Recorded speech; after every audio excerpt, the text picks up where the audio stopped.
We're going to turn to the international papers. Elena's with us here on set. She's going to start in Russia today. The new parliament has had its first session yesterday after huge demonstrations over electoral fraud. What are the papers made of it there? Well, the new Duma had one of its most quarrelsome sessions in years, the Moscow Times reports on its front page. They say that United Russia, Vladimir Putin's party, did manage to get their candidate for Speaker elected, but all the deputies that aren't members of United Russia voted against them. That's pretty surprising because in the past it's been a kind of tick-box parliament that even the supposedly opposition politicians, the paper reports, have mostly gone along with whatever United Russia wanted to do.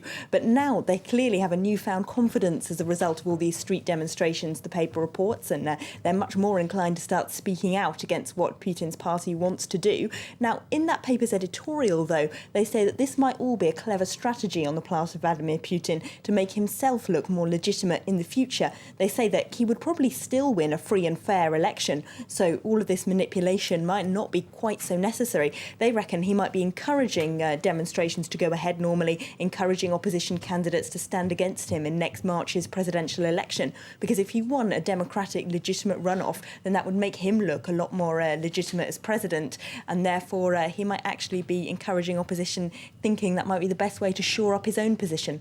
Now, another story we haven't covered too much lately, actually. Bradley Manning, the US soldier, of course, accused of leaking the WikiLeaks cables last year, faces pre-trial hearing for treason this week. They round up yesterday, as the Daily Beast reports. They say there's been widespread media indifference. There weren't that many reporters in court yesterday, they say. But actually, Camp Manning's case is actually terribly important because he is, of course, accused of having leaked all of those WikiLeaks cables. So if it wasn't for him, as they say, WikiLeaks wouldn't have been a household name this year. Neither would Julian Assange. Possibly even the Arab Spring wouldn't have taken place as it has done because what was revealed about Tunisia especially was important in inflaming the rage in that country that led to Ben Ali being overthrown. So we should actually be talking about their case a lot more, as they say, whereas poor Manning, of course, is facing possibly a life sentence or even theoretically a death sentence for treason.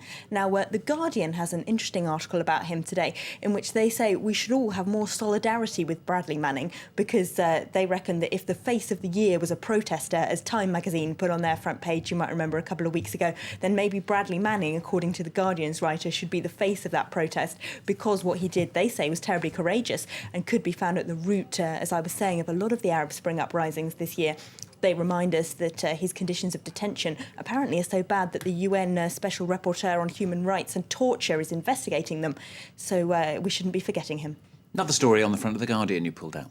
I have. Just quickly, the main headline here is British women to sue over breast implants. Of course, these are French breast implants that we were talking about yesterday that could cause cancer. So that scandal spread across the channel. Well, what I'm really interested in is this story at the bottom here.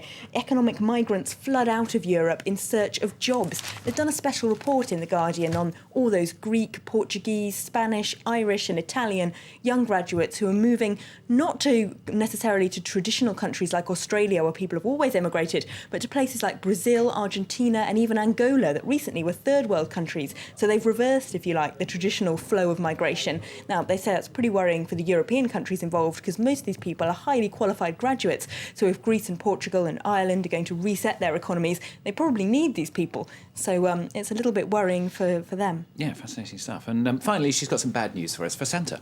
Well, the Daily Mail does. Apparently, if he needs to recruit new reindeer, he shouldn't look to Canada, where the world's biggest reindeer herd has lost 24,000 animals this year, according to the Daily Mail. Apparently, it's because of engineering projects like road development and iron mines, which have been ruining the habitat of reindeer herds in northern Canada and causing them to die out. So very bad news for Rudolph and his friends in the Mail. Sad stuff. All right, Elena, thank you very much. That's Elena bringing us up to date with what's in the international papers right around the world here on France 24.